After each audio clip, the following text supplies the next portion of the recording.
La gymnastique artistique est depuis toujours présentée comme l'un des plus beaux spectacles du sport.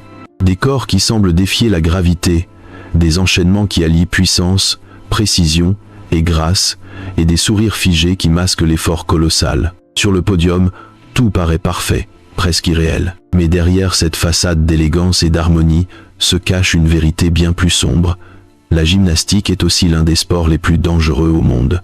Un millimètre trop loin sur la poutre, une réception mal dosée au sol, une main qui glisse sur la barre asymétrique, et ce qui devait être un instant de gloire peut se transformer en catastrophe.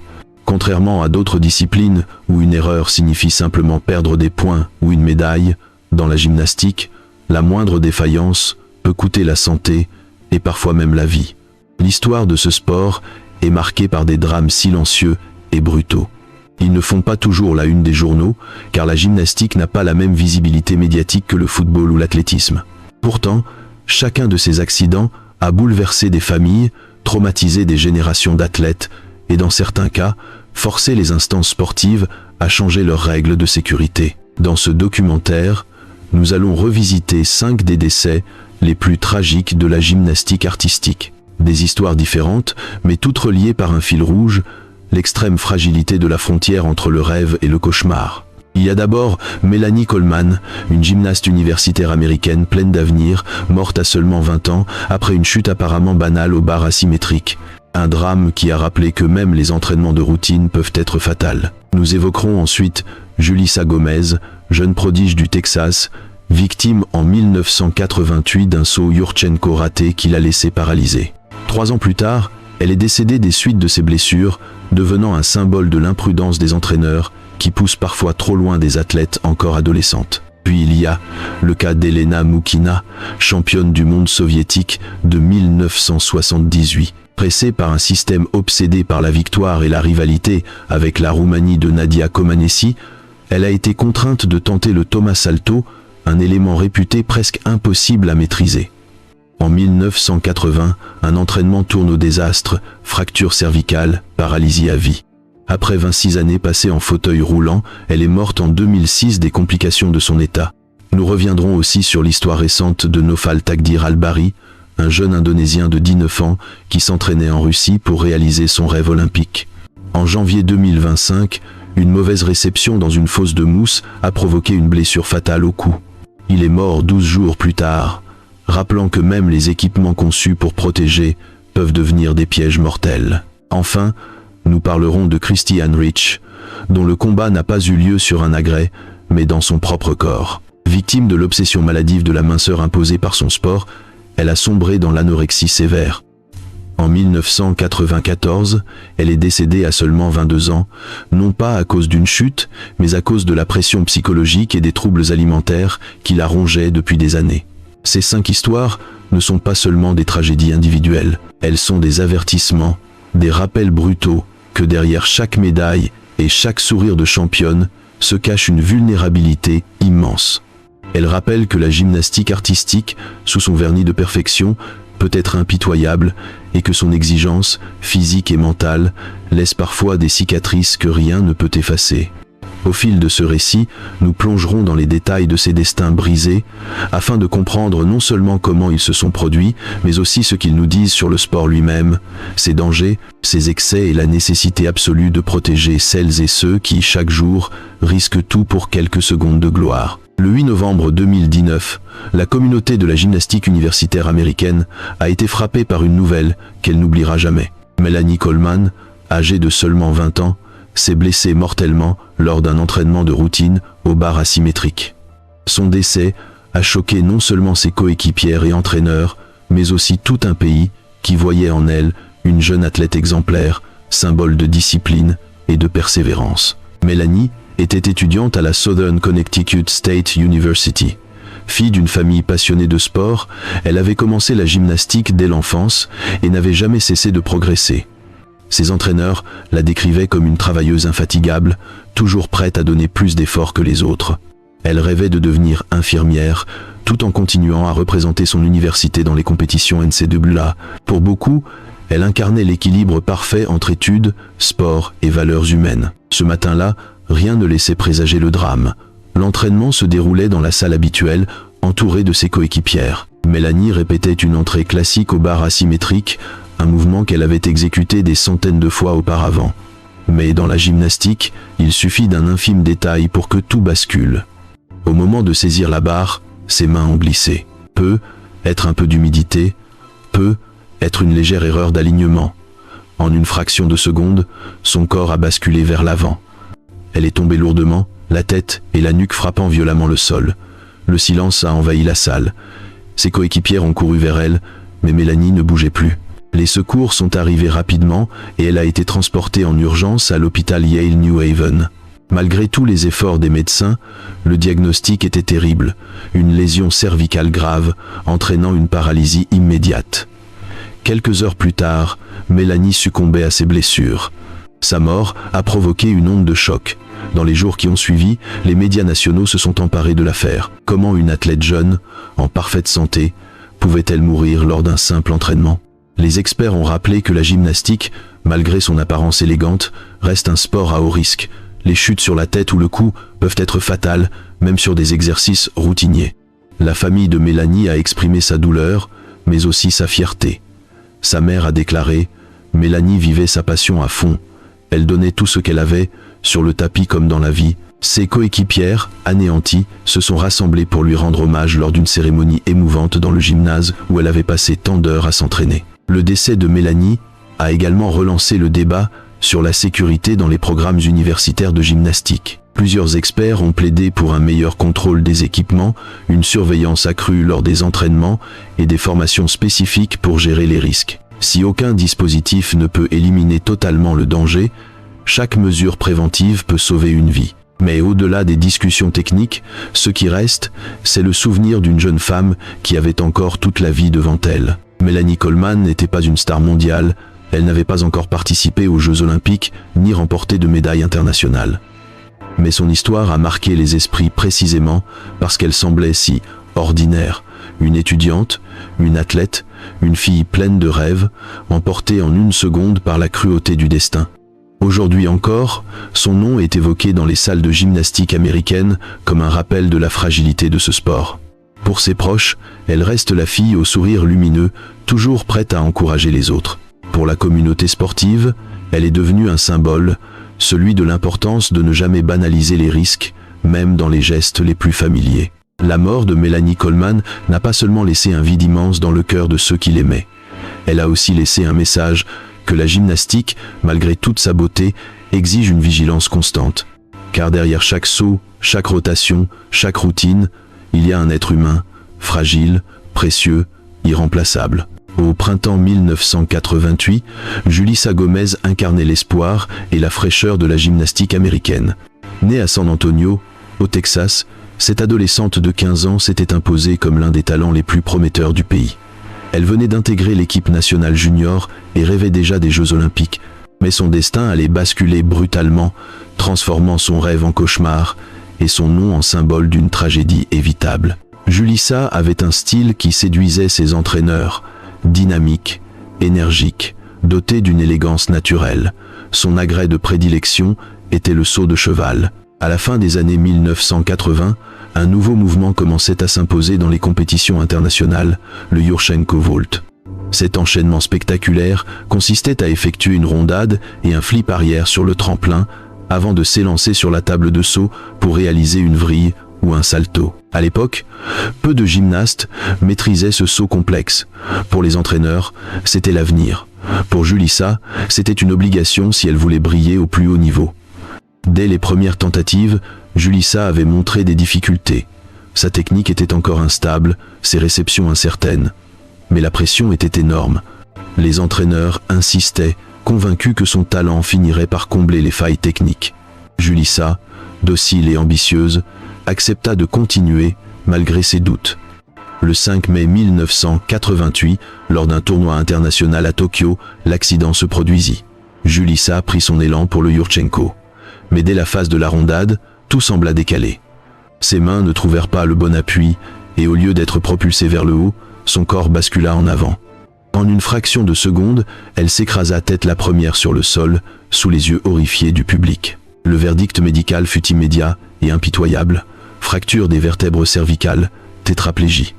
À seulement 15 ans, Julissa se retrouva paralysée du cou jusqu'aux pieds, dépendante d'un fauteuil roulant et d'un respirateur artificiel. Pour une adolescente pleine de vie, le choc était incommensurable. Mais le calvaire ne faisait que commencer. Hospitalisée, elle dut endurer des opérations, des séances de rééducation douloureuses et surtout la perte de son autonomie. Malgré le soutien de sa famille, sa santé resta précaire. En 1990, un incident tragique survint, son tube respiratoire se délogea accidentellement, provoquant une grave privation d'oxygène. Julissa subit alors des lésions cérébrales irréversibles, la plongeant dans un état végétatif. Le 8 août 1991, après plus de 3 ans de souffrance, Julissa Gomez s'éteignit à l'âge de 18 ans. La cause officielle fut une infection, conséquence directe de ses blessures et de sa longue dépendance aux machines médicales. Sa mort fit l'effet d'un électrochoc. Comment une gymnaste si jeune avait-elle pu être exposée à un élément aussi risqué? Les critiques dénoncèrent la précipitation des entraîneurs et le manque de dispositifs de sécurité adaptés. À l'époque, le cheval de saut traditionnel offrait une surface réduite et peu stable. C'est en partie à cause du drame de Julissa que l'appareil fut repensé et remplacé au début des années 2000 par la table de saut moderne, plus large et plus sûre. Julissa n'a jamais remporté de médaille internationale. Elle n'a jamais eu l'occasion de réaliser son rêve olympique. Pourtant, son nom figure désormais dans l'histoire de la gymnastique, non pas pour ses victoires, mais pour la leçon cruelle que son destin a laissée. Sa mère déclara un jour « Ma fille voulait seulement être gymnaste. Elle a payé le prix le plus lourd pour un sport qu'elle aimait. » Cette phrase résume tout. Derrière chaque figure spectaculaire se cache une fragilité immense. Aujourd'hui encore, Julissa Gomez est rappelée dans les discussions sur la sécurité des jeunes athlètes. Son histoire reste un avertissement. Il ne suffit pas de rêver grand, encore faut-il que le système sache protéger celles et ceux qui portent ses rêves. À la fin des années 1970, Elena Moukina était considérée comme le joyau du sport soviétique. Née à Moscou en 1960, elle gravit les échelons à une vitesse fulgurante. En 1978, à seulement 18 ans, elle remporta le titre de championne du monde du concours général à Strasbourg. Élégante, puissante, dotée d'une technique irréprochable, elle devint du jour au lendemain une star internationale. Pour l'Union soviétique, elle représentait la réponse idéale à Nadia Comaneci, l'icône roumaine qui avait marqué l'histoire à Montréal en 1966. Mais derrière cette gloire se cachait une pression énorme. Le système sportif soviétique, obsédé par la suprématie et les médailles, poussait ses athlètes au-delà de leurs limites. Pour Elena, cela signifiait qu'elle devait intégrer dans son programme un élément spectaculaire mais redouté, le Thomas Salto. Cet enchaînement, inventé par le gymnaste américain Kurt Thomas, consistait en un double salto avant avec une vrille. Déjà à l'époque, de nombreux experts estimaient qu'il était pratiquement impossible de l'exécuter en toute sécurité. Pourtant, Elena fut contrainte de l'apprendre, car il fallait surpasser Comaneci et prouver la supériorité soviétique. En juin 1980, quelques semaines avant les Jeux Olympiques de Moscou, la catastrophe se produisit. Lors d'un entraînement à Minsk, Elena tenta le Thomas Salto. En plein vol, elle perdit ses repères, ne parvint pas à contrôler sa rotation et s'écrasa la tête la première. La chute fut terrible, fracture des vertèbres cervicales, paralysie complète du cou vers le bas. À 20 ans, sa carrière s'achevait brutalement. L'accident fut tenu secret par les autorités soviétiques, soucieuses de ne pas ternir l'image triomphante des Jeux. Officiellement, on parla peu de son état, mais dans le monde entier, la nouvelle finit par se répandre. Elena, autrefois promesse de gloire, devenait le symbole de la brutalité d'un système qui sacrifiait ses athlètes. Clouée dans un fauteuil roulant, dépendante de soins constants, Elena fit preuve d'un courage remarquable. Elle ne cacha jamais son amertume. « J'étais comme un pion qu'on a sacrifié pour gagner une partie d'échecs », confia-t-elle plus tard. Malgré son humour et sa lucidité, sa vie quotidienne fut marquée par les complications médicales, infections pulmonaires, douleurs chroniques, perte d'autonomie. Elle survécut 26 ans dans cet état. Le 22 décembre 2006, à l'âge de 46 ans, elle mourut des suites de ses blessures, officiellement d'un arrêt cardiaque lié aux complications de sa paralysie. Son décès mit fin à une vie brisée, commencée dans la gloire et terminée dans la souffrance. L'impact de sa tragédie fut immense. Le Thomas Salto fut progressivement interdit en gymnastique féminine, considéré comme trop dangereux. Dans les écoles de gymnastique du monde entier, le nom d'Elena Moukina est encore cité comme un rappel brutal des risques d'imposer aux athlètes des éléments au-delà de leurs capacités. En Russie, elle est restée une figure respectée, presque mythique. Pour beaucoup, elle incarne la championne perdue, celle qui aurait pu remporter l'or olympique si elle n'avait pas été sacrifiée sur l'autel du système. Son histoire dépasse le cadre du sport. Elle illustre ce qui arrive quand le désir de victoire efface l'humanité des athlètes. Elena Moukina voulait seulement pratiquer son sport, vivre sa passion, continuer à briller. Mais elle est devenue, malgré elle, un avertissement éternel. La gymnastique, derrière sa beauté, peut être impitoyable, et lorsqu'on exige trop d'un corps, c'est parfois une vie entière qu'on détruit. En janvier 2025, le monde de la gymnastique fut secoué par une tragédie venue d'Indonésie. Naufal Takdir Al-Bari, un jeune athlète de 19 ans originaire de Surabaya, est décédé à la suite d'un accident dramatique survenu lors d'un entraînement en Russie. Pour son pays, où la gymnastique reste un sport peu médiatisé, il représentait un espoir rare, un pionnier capable d'inspirer une nouvelle génération. Sa mort a révélé une vérité brutale. Même dans des installations modernes, la gymnastique reste mortelle. Naufal avait commencé la gymnastique dès l'enfance. Ses entraîneurs avaient vite remarqué ses qualités, un sens aigu de la coordination, une discipline rigoureuse et un mental solide. Grâce à ses atouts, il gravit les échelons nationaux et attira l'attention des responsables sportifs. En 2024, il reçut une opportunité inespérée, partir s'entraîner en Russie, terre de champions, afin de perfectionner ses techniques et préparer une éventuelle qualification aux championnats du monde, voire aux Jeux Olympiques. Pour lui, c'était un rêve qui devenait réalité. Mais ce rêve prit fin brutalement en plein hiver 2025. Dans une salle de sport à Penza, à environ 600 km de Moscou, Naufal travaillait son agrès favori, la barre fixe. Il s'exerçait à un nouveau mouvement de sortie, un enchaînement de vrilles complexes nécessitant une précision millimétrique. Comme dans beaucoup de centres d'entraînement modernes, la zone était équipée d'une fosse à cubes de mousse, foam pit, censée amortir les chutes et protéger les athlètes. Pourtant, ce dispositif censé sauver des vies allait se transformer en piège mortel. Lors d'une tentative, son envol sembla d'abord maîtrisé. Mais en plein vol, sa rotation se déséquilibra légèrement. Au lieu de tomber au centre de la fosse, Naufal dériva vers le bord. Sa tête et sa nuque heurtèrent violemment le cadre métallique qui maintenait les blocs de mousse. Le choc fut si violent qu'il perdit connaissance immédiatement. Ses coéquipiers et entraîneurs se précipitèrent, mais il ne réagissait plus. Transporté en urgence à l'hôpital de Penza, puis transféré à Moscou, il fut placé en soins intensifs. Les médecins diagnostiquèrent une grave lésion cervicale, mettant en jeu sa survie. Pendant 12 jours, les équipes médicales luttèrent pour le maintenir en vie, tandis que sa famille, venue d'Indonésie, veillait à son chevet.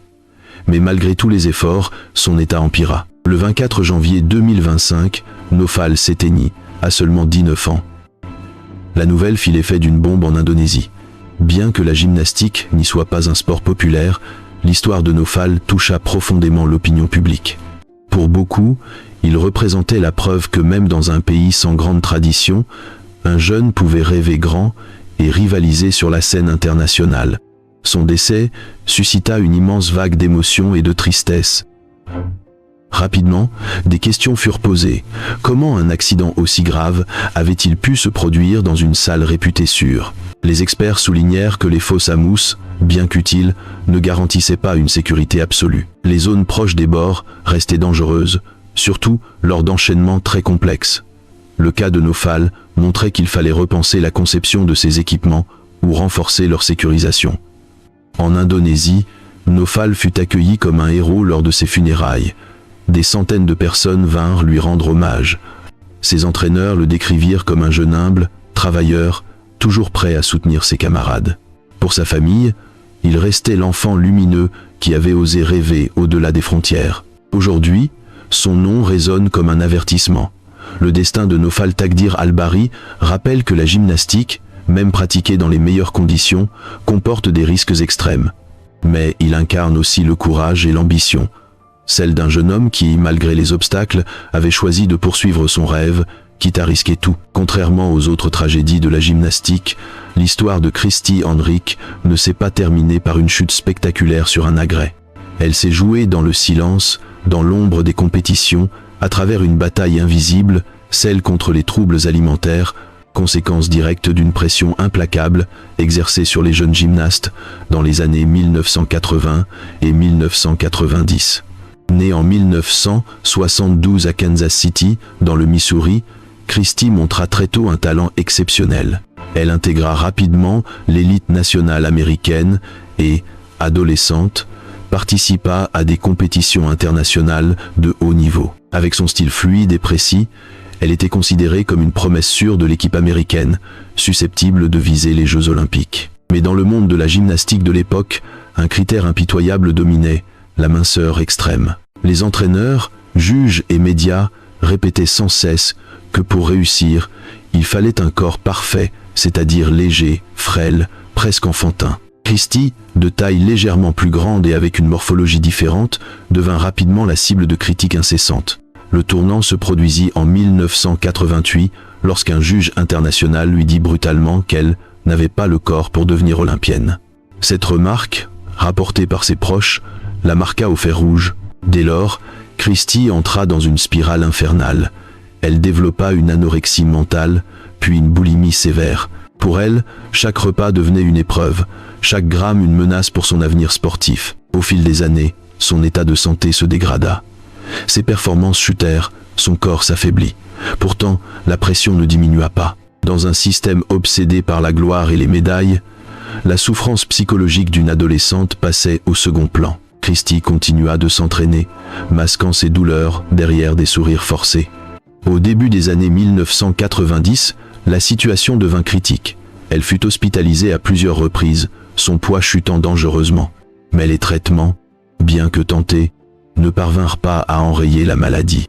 Son organisme, privé de nutriments essentiels pendant trop longtemps, commença à céder. Le 26 juillet 1994, à l'âge de 22 ans, Christy Henrich mourut des suites de son anorexie et de ses troubles alimentaires. Elle pesait moins de 30 kilos au moment de son décès. Sa disparition fut un choc immense, mais aussi une révélation pour le monde sportif. La mort de Christy mit en lumière un sujet jusqu'alors tabou, l'impact des pressions esthétiques et psychologiques dans la gymnastique. Les médias américains en firent un cas emblématique. Des débats éclatèrent sur la responsabilité des entraîneurs, des juges, mais aussi du système entier, qui valorisait un idéal de corps irréaliste, souvent au détriment de la santé des athlètes. Son histoire a contribué à lancer un mouvement vers une prise de conscience plus large. La nécessité d'accompagner les gymnastes sur le plan psychologique et nutritionnel et de revoir les critères esthétiques utilisés dans les compétitions. Dans les années suivantes, certaines fédérations mirent en place des programmes de soutien mental et de prévention des troubles alimentaires. Aujourd'hui encore, le nom de Christy Henrich reste associé à cette bataille. Elle n'a pas été victime d'un accident visible, mais d'un système invisible qui l'a poussée à s'autodétruire. Son combat rappelle que les dangers de la gymnastique ne se trouvent pas seulement sur la piste ou les agrès, mais aussi dans les exigences mentales et physiques qu'on impose à des jeunes filles en quête de perfection. Christy voulait simplement devenir une championne, vivre son rêve olympique, mais elle est devenue, malgré elle, un symbole, celui des conséquences tragiques d'une pression inhumaine. Et son héritage reste une mise en garde éternelle. Protéger la santé et la dignité des athlètes doit toujours passer avant la quête de médailles. La gymnastique, telle que nous la connaissons, est un mélange unique de beauté et de danger. C'est un sport qui exige des années de sacrifice, d'entraînement acharné et de discipline absolue. Mais les histoires que nous venons de parcourir, celles de Melanie Coleman, Julissa Gomez, Elena Mukina, Nofal Takdir Albari et Christy Henrich, rappellent cruellement que derrière la grâce des mouvements et l'éclat des médailles se cache une réalité sombre, la fragilité de la vie humaine. Chacune de ces histoires est différente. Mélanie, emportée lors d'un simple entraînement à l'université. Julissa, paralysée puis décédée à cause d'un saut trop complexe, imposé trop tôt. Elena, sacrifiée par un système obsédé par la gloire. Nofal, victime d'un accident absurde dans un dispositif censé protéger les athlètes. Christy, détruite de l'intérieur par les dictats de la minceur et les pressions psychologiques. Mais toutes convergent vers la même vérité. Dans la gymnastique, l'écart entre le triomphe et la tragédie est d'une minceur effrayante. Ces décès ne sont pas de simples statistiques. Ils incarnent des vies brisées, des familles endeuillées, des rêves envolés. Ils ont aussi déclenché des changements. Après Julissa Gomez, la table de saut fut redessinée. Après Elena Mukina, le Thomas Salto disparut des compétitions féminines. Après Christy Heinrich, la prise en charge psychologique des gymnastes commença à être discutée. Après Nofal, les débats sur la sécurité des fosses à mousse refirent surface. Et la mort de Melanie Coleman continue de rappeler que même les exercices les plus routiniers ne sont jamais dénués de risques. La gymnastique n'est pas seulement une démonstration de force et d'élégance, c'est aussi un miroir de la société qui la façonne. Elle révèle nos obsessions pour la perfection, pour la gloire, pour l'apparence. Elle met en lumière nos failles, la négligence, la pression démesurée, le manque d'écoute des athlètes, et parfois, elle nous oblige à affronter l'inacceptable, la mort de jeunes gens qui avaient tout l'avenir devant eux. Pourtant, malgré les tragédies, la gymnastique continue de fasciner. Des milliers de jeunes filles et garçons entrent chaque année dans les gymnases, prêts à rêver de podiums et d'ovations. Pourquoi ? Parce que ce sport, dans toute sa dureté, offre aussi des instants de pure magie. Le vol d'un salto parfaitement exécuté, la grâce d'un enchaînement au sol, la fierté d'un sourire après une routine réussie. Et est-ce là le paradoxe ? C'est précisément cette proximité avec le danger qui rend la victoire encore plus éclatante. Mais il nous appartient, en tant que spectateurs, entraîneurs, fédérations et sociétés, de ne pas fermer les yeux. Chaque fois qu'un athlète monte sur un agrès, il ou elle prend un risque. Nous ne pouvons pas éliminer ce risque, mais nous avons le devoir de le réduire. En améliorant les équipements, en limitant les exigences impossibles, en offrant un soutien psychologique, en plaçant la santé avant les médailles. Les noms de Mélanie, Julissa, Elena, Nofal et Christy resteront à jamais gravés dans l'histoire. Pas seulement comme des victimes, mais comme des avertissements. Des rappels douloureux que la quête de perfection ne doit jamais coûter une vie. Au fond, leur héritage est double. Il est fait de tristesse et de deuil, mais aussi d'une responsabilité collective. Celle de protéger les générations futures de gymnastes pour que leur passion ne se transforme plus jamais en sentence. La gymnastique continuera d'éblouir, de captiver, de pousser les corps humains à leurs limites. Mais tant que nous nous souviendrons de ces destins brisés, tant que nous écouterons leurs leçons, nous pourrons espérer que, derrière la beauté et la gloire, il y aura aussi plus de sécurité, plus d'humanité. Parce qu'au bout du compte, aucune médaille, aucune note parfaite ne vaut la vie d'un seul athlète.